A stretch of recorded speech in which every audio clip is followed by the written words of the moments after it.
Hi, and welcome. Hi, Karla. Hi. Super happy to be here. Thank you, FIT, for having us and on your 15th annual sustainability conference. What an accomplishment. Talk about starting the conversation early. It's quite admirable. My name's Arianne. I'm a costume designer. I'm a stylist here in Los Angeles. I recently co-founded RAD, which stands for Red Carpet Advocacy, which is my social progress endeavor with my friend Karina, and we've had the privilege of partnering with Karla on a number of projects, and Karla has the unique title of being our number one partner in our launch for RAD on the red carpet and the Golden Globes I won something. 2019. So forever RAD for us, and super excited to be here and talk to you. I'm sure most of you know who Karla is. She's a superstar stylist. Before that, she's an incredible, amazing human, amazing friend. She's a mother, she's a wife, she's an advocate. And as you know, all her incredible magic that she creates on the red carpet with her incredible array of clients across industries. I love the variety, Karla, of your clients. We get to see the expression of your artistry in so many great ways. Oh, that's nice. And you're besides managing all of that, personal and professional, you're a rock star entrepreneur, having launched your own brand, X Karla, which has its own purpose-driven aspect to it. You've created the app, The Wishy, which is a stylist shopping interface app, which is amazing, empowering people globally to get a little piece of your genius. And Meritocracy, which is your production company that you run and co-founded with your husband, Matthew Welch, who's an amazing photographer. So as if that wasn't enough, that's like, poor people. I'm so blown away by your ability to manage so well all these different endeavors. And we're here specifically to talk about your latest, which I am really excited to hear more about, called Period. And you co-founded it with Sasha Markov. Mm-hmm. And you are the CEO and CMO of Period. Tell us about Period. What's it about? Thank you for talking with me today, friend. Oscar nominated costume designer. No big deal. Amazing mentor and friend. Well, thank you for having me.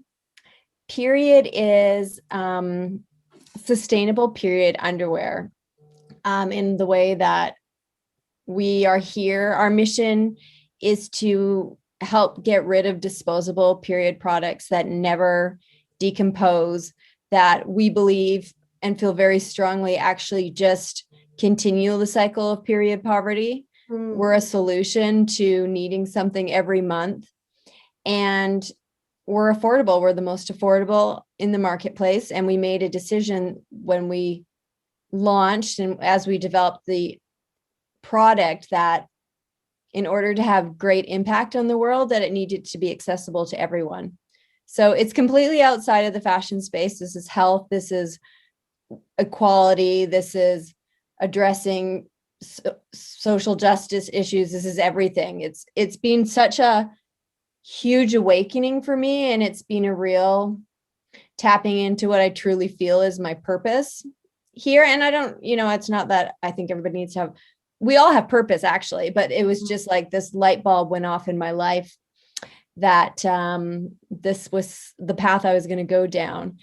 And so we're here to have a lot of impact and ask, and really at the same time. So we started it with we both, Sasha and I, wanted to only work on things that were only beneficial to the planet. We didn't want to take away. We're both in it. She was in advertising. I'm in fashion, How'd you meet? We met 15 years ago at a kid's birthday party, and she's this amazing creative director and writer. And we just hit it off, and it was funny. We had a whole conversation about Generation X one day having to save the planet, and then Oh, wow.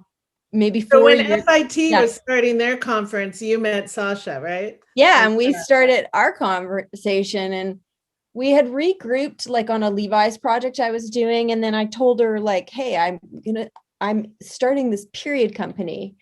And the next day, and I have the email, she wrote to me and she said, the most important thing about not only a great product is a great brand, and I want to do it with you.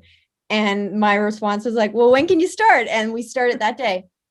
That's fantastic. I wanted to kind of show the audience out there. Karla was kind enough to send me my very own period product today. And I appreciate this comes in is it a cassava cornstarch fiber bag that says it's 100% biodegradable and will break down over a period of months. Yes, a period. Your period. By the time your next period comes, you can throw that in the green bin. You have to take the sticker off, although the sticker is completely recyclable. And someone just tagged us on Instagram, and it was showing the bag breaking down in their compost, which was so great. I know, it was really neat. And this is just one example of something we're doing. We feel like we're actually operating in a very different way, because we're not operating. I mean, we're capitalists, don't get me wrong, everyone, but we're operating from a real point of view of mission. The mission drives everything. So are these bags costing 5 cents more than a plastic bag? Yes, they are. But who cares? Like, why I as I was reading about the product, which I think we should talk about and explain how it works, that once it well, let's talk about it, and then I'll get into it, because I was thinking this bag could be used over and over again too when you're out and about, right? You can throw it. That's a great idea. And that way you don't have to use. Well, anyway, I'm jumping ahead, but I like it. Maybe we can explain the product a little bit. Sure. So it's period underwear, and it's the most simple way to period. You put it on like your underwear, and then we just say you flow, and you flow. And what I was saying before about, we came with the impetus of reducing waste. Your pads, and the first pad you ever used as at a period, is still on the planet. They don't decompose. Organic doesn't mean anything. Sure, it's nicer for your body. Very expensive, right? Right. But it's still here. And so landfills, billions of tons per year. So with the underwear, you just put them on, and it's not a fully new concept, of course. I mean, 100 years ago, women sewed rags. We say people, because people, period. So you just put it on and you flow. And when the idea really came to me was when Clem, my child, who is non-binary, and got their period very early, and it was a kind of disaster for me. Like, I don't know why I wasn't prepared. And through all this, I'll get back to why I wasn't prepared. I was like, we have to have an easier way for kids to period. This is crazy. And so I did find period underwear on the market. And to be honest, it wasn't absorbent enough. It was very expensive. Great idea. And in that moment, I was like, I'm going to make something that anybody can have, that anybody can afford, that's going to make it easier for everybody. And we're not going to leave anybody out. And so we've made decisions along the way to make the best product we can for the lowest amount of money. So we are using organic cotton. We are working with like farmers that are using regenerative farming methods, but we're just making less profit. And that's like a decision when you operate in a mission and when you operate in a purpose, because we'll still sell a ton of them. We've sold out 5 times over, but it's making those decisions every step of the way is the type of business we want to run, and to show that it can still be hugely profitable. It's so great, because I think the most genius inventions come out of necessity, right? And the 100%. Fact that you were in this position with your child, I remember, when I got my period, and, I have the most liberal parents, very communicative, very open relationship.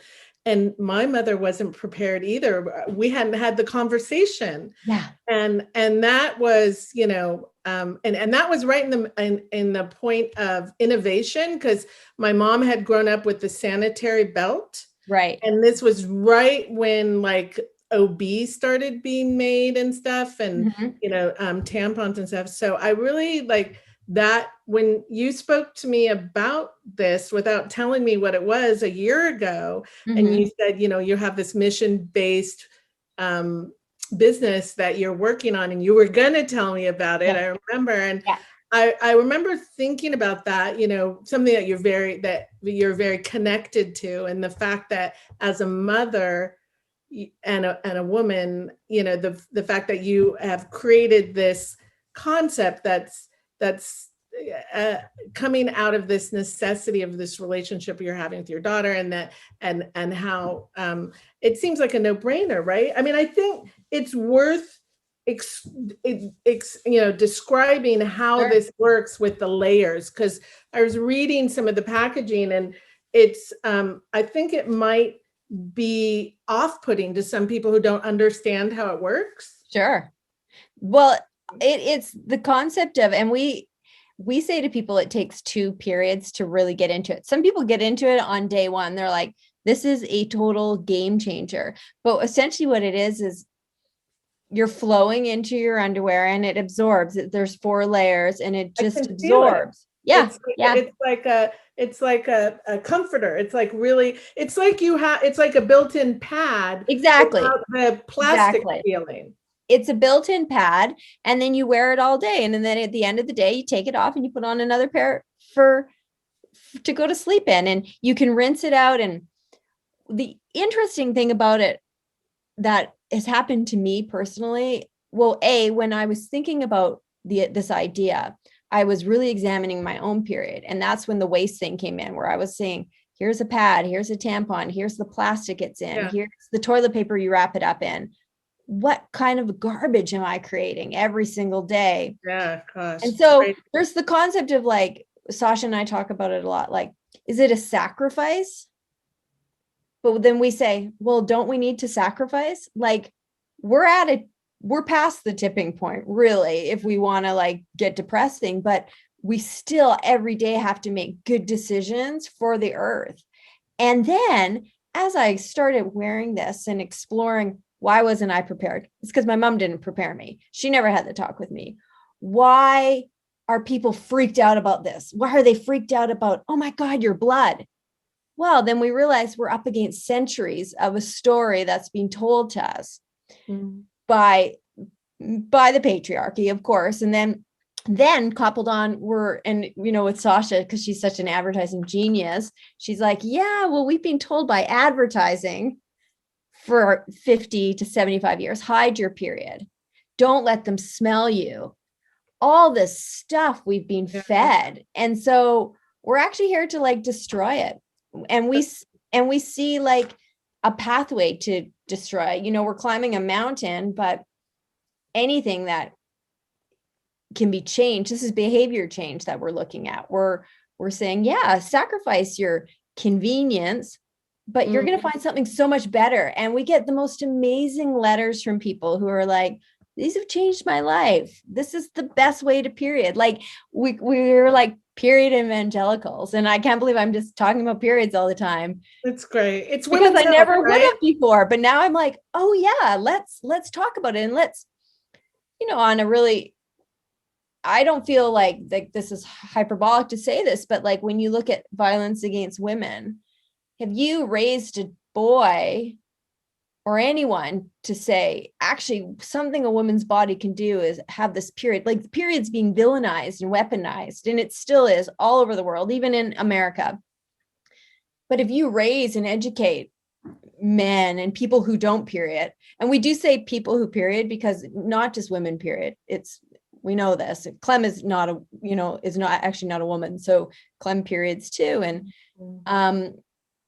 if you can flip that switch, we're going to solve problems. And I mean, it's decades of work and decades of years and years of going up against, untruths about the most natural thing your body can do. Yeah. It's like, well, why don't we just start? Why don't we try? That's our thing.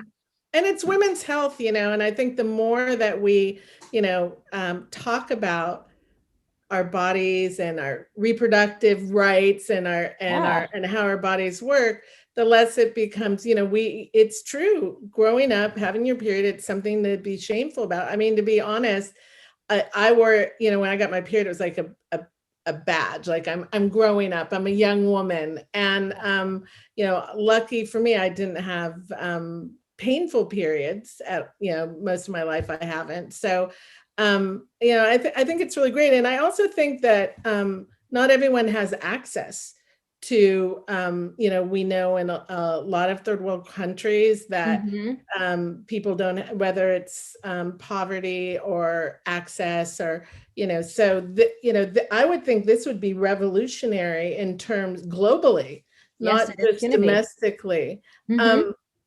What is your ultimate mission? Like, what do you like? Where do you see period in 5 years, 10 years? Like, what's the dream?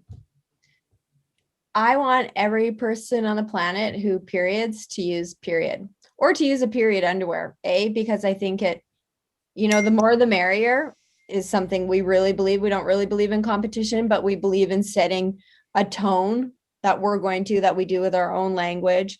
And our goal is to be a global company. Within 5 years, we already ship almost everywhere in the world right now. And our goal is to get into hands of anybody who needs it. What we call our wholesale business is actually our mission business. So we do have a product that we sell. We're doing an amazing program with New York State right now with their clean needle exchange, where they're purchasing and then giving it out to people.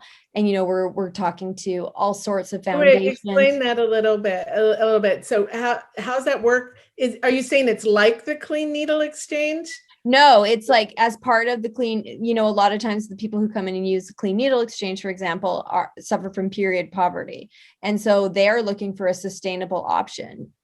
And period is going to be it, which is really exciting. And, we want to be part of every school program because, again, I don't think you can find solutions with the people who have created the problem. And for us, tampons and pads haven't innovated, right? They haven't got rid of their plastic because they've never had to. Right. And I say to Tampon or Tampax and Always and all you brands, I mean, I loved OB when I used them because it wasn't a wasteful applicator, is get rid of the plastic. You don't actually need to use it. Yeah. And so where's that innovation? And it just shows you women's health, people who periods health is so far behind any sort of innovation. And so I think OB came out in the 70s, late 70s, and there really hasn't been any innovation since. No, also, just thinking about what about people like you talked about clean needle exchange? What about homeless people? Yes, of course. That never you don't how do they have access not only to good sanitation, but to their own ability to women to and mental health facilities and this can really, I would think, be a great tool in that space. 100%. And as we head into we've seen it as a result of climate change, areas of climate emergencies and climate disasters, when FEMA goes in and they're giving supplies, we want period to be one of those supplies. Because, and there's so many amazing organizations who are working in period poverty and are based on donation. But that's monthly. Let's end the cycle, give you somebody 5 pairs. They're taken care of for a really long time. You take care of them. You wear them for 5 years. I mean, I've been in mine through the testing program. I wear ones that we created 3 years ago. So we're a new solution, a new product. And it's really, really exciting. And we have really huge plans, and I think, we're going to do them.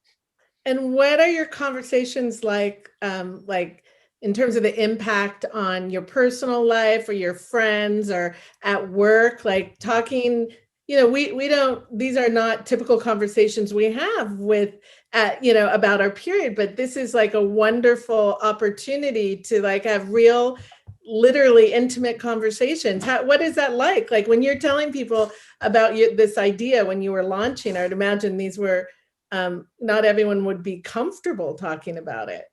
Yeah, it was really, we have a whole series coming out of where we asked people to talk about their first period, and they were really heartbreaking, and they were heartbreaking in a lot of people I knew, and just like, and it's really generational too. Like some of the younger people were like, yeah, oh yeah, I got it, and it's no big deal. And then a lot of people our age were a little like, had sensitivities and had a trauma associated with it. Even now, when I think back, I wrote a newsletter the other day, which our newsletters are fantastic, by the way, everybody just sign up for them. And it talked about how I got the dreaded thing. Like, it's funny how the letters we get, it's like when someone talks about a leak, they're almost talking about it being death. Like nothing worse could have happened and you leaked. And we're like, we've got to reframe that, because that a leak shouldn't be that big of a deal, right? Yeah. And I wrote and it brought me back to, I was in high school and I got my period during a basketball game. And this really sensitive boy who I loved, a friend of mine came over and was like, Karla, you got your period, in white shorts. And I said, I was like, I made every teenager's nightmare, right? Every teenager's nightmare. But you know what? At the time, I made the decision, I'm just going to slip out and change and I'll come back to the game. Like I was going to play it super cool. And I looked over and the coach was laughing at me. Oh. And that's a grown man. That's awful. That's awful. And I left and I never went back. And I thought, oh my God, you got to send him some of these. You got to try. I need to find his name. And I was like, thank you for the inspiration. You fucking loser. Like you're laughing at a 16-year-old girl when you're a teacher in that school. Oh my God. And that's what we're up against. And actually that's what we're going to destroy. We're going to destroy that. Well, we're going to bring them along. Actually, we're not just going to destroy them, because we're talking, obviously we're mainly talking with a lot of women right now. But it's amazing when you are curious and you ask questions like, well, why? Why does that feel so uncomfortable for you? And people just let it flow, and they let it flood out, and then it flows. And then it's like, actually, let's tap into something that's really amazing. Like, we don't want to hide your period. We want you to be like, actually, this is pretty phenomenal. Yeah. And we're not saying we're taking away the pain or any of that, but we're just saying there's actually, it's to period. Normalizing it. And also, I think like I can think of like when I having to ask my dad to go to the store to buy me like tampons. I remember being mortified about it as a teenager. And it was fine. My dad was totally righteous about it. But as a 13-year-old, it wasn't something that my mom wasn't around. I remember that clear as day. And so can you imagine how easy this would be because you can have those big conversations, which we want to have, but also this is a way just to make period really easy for people. It's in your drawers. It's great for travel. I love it for amazing for travel. Yeah, that's super easy. You're out hiking all day. I wash my underwear in the sink anyway. Exactly. Because who wants to pay $25 to have your underwear dry cleaned at the hotel? No one. When we get to travel again. I love how size inclusive it is as well. I mean, you took size inclusive to a whole nother level. I mean, you go up to 6X, right? Yep. Which is righteous and awesome. And great. And I love the silhouettes, the shapes that you offer. So you have like a bikini, a high-waisted, and a boy short, which is really great for non-binary people and trans people. And so that you don't have to, whatever your identity is, and if you have your period, that you can feel esteemed. Because I would think also in the trans community and binary community, you finding underwear that is not gender specific, is important. And if you have your period, so kudos to you for that.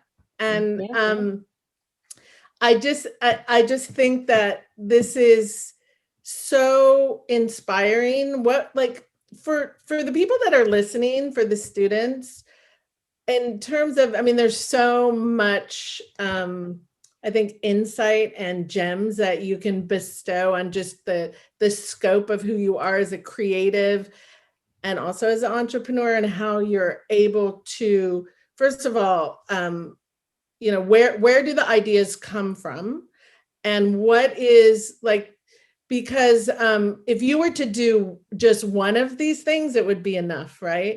But the fact that you do so much, and how do you balance it? So I would maybe ask you to speak to that, and maybe advice to young people, students, creatives, on how to take their creativity and be entrepreneurial about it.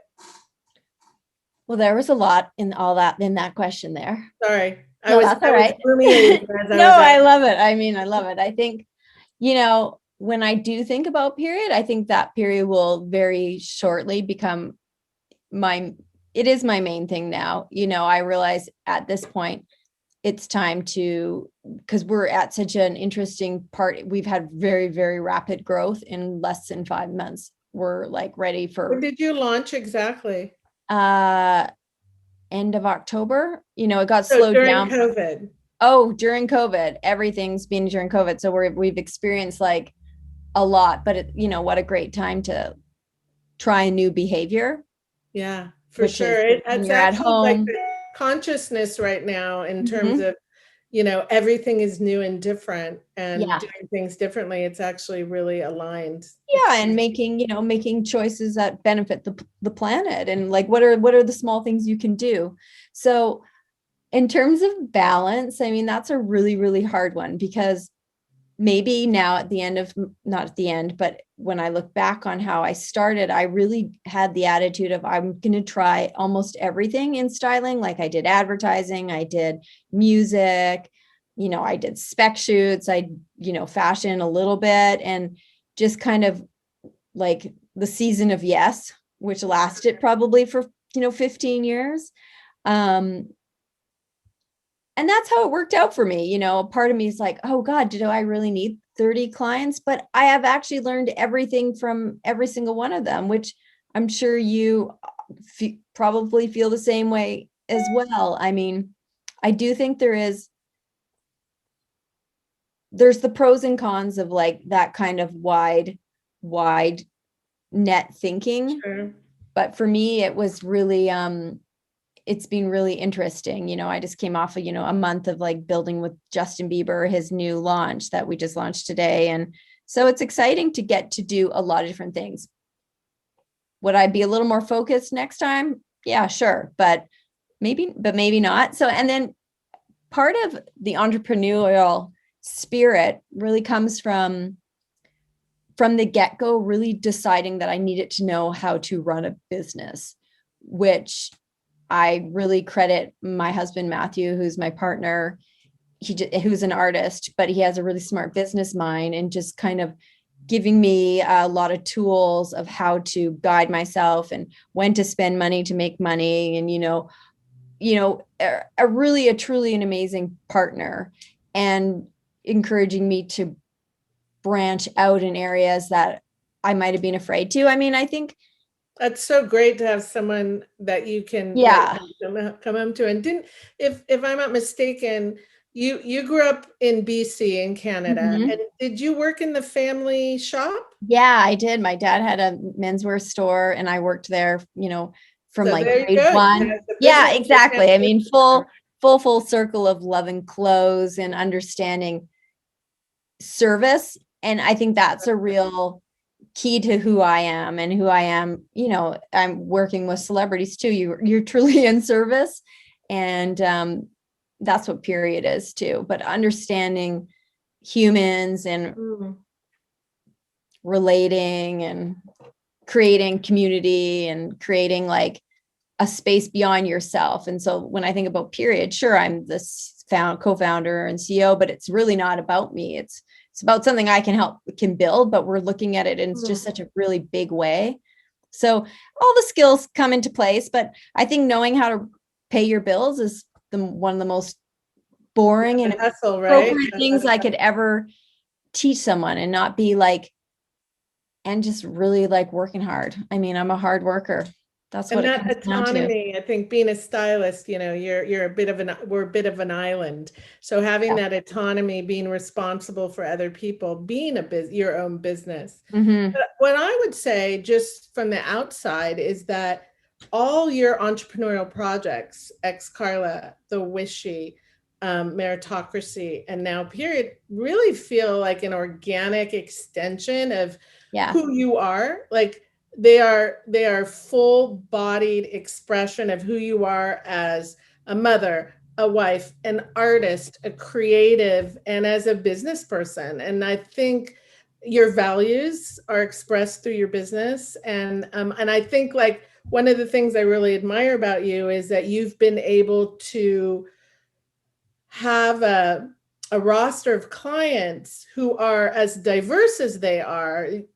They are also, they feel like they are aligned with you and they express parts of who you are and what you stand for, in so many great varied ways. I think of like Tracy and Justin, Tracy Ellis Ross, and Justin and Ruth Nega and Sarah Paulson. I mean, these are all, really formidable artists, and artists that are also aligned in advocacy. Yeah, You're such sure. a true advocate. So it's Well, I'm glad it looks that way. And I think you're right. I think it's so interesting. Like I have this woman, Angela Manuel Davis, who I love, and she's such a kind of spiritual teacher, trainer. And today she said something about like confidence is in knowing who you are, and it's separate from feelings, right? We have lots of feelings and how I feel about this and how I feel like, and that in your confidence, you don't waver. And so I am confident in my beliefs of what I'm doing. Mm. And I think like that, I think you're right. And this is going to sound, I don't know if this sounds privileged or what, but I have always been like that. And I wasn't a great student. I probably didn't study. I was a total stoner. And I just was like, not really stressed.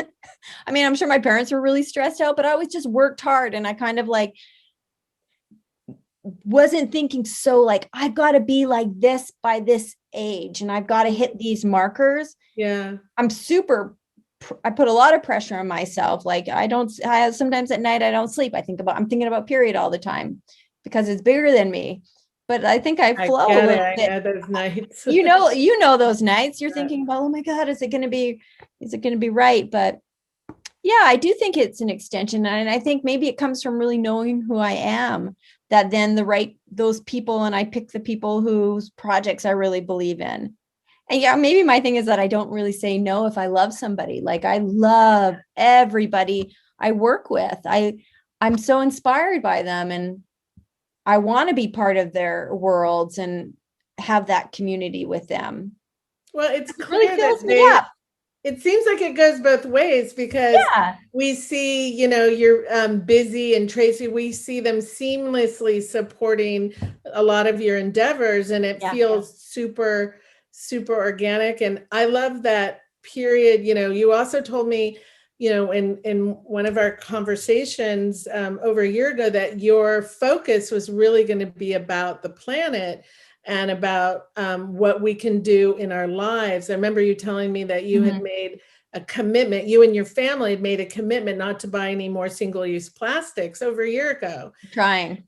And yeah, I mean, just having that consciousness, right? And, beyond the plastic straws of it all, having the consciousness is so important because it informs all our choices. And clearly it's underscored this incredible, you have taken something that is not only such a need and a niche from your personal experience and with your child and with everything, but then the fact that it is better for the planet. This is no question. And that when we see an ocean filled with plastic, we really have to make sacrifices. And this, I can't wait to use this. It does not seem like a sacrifice. It actually seems like something that will be quite liberating.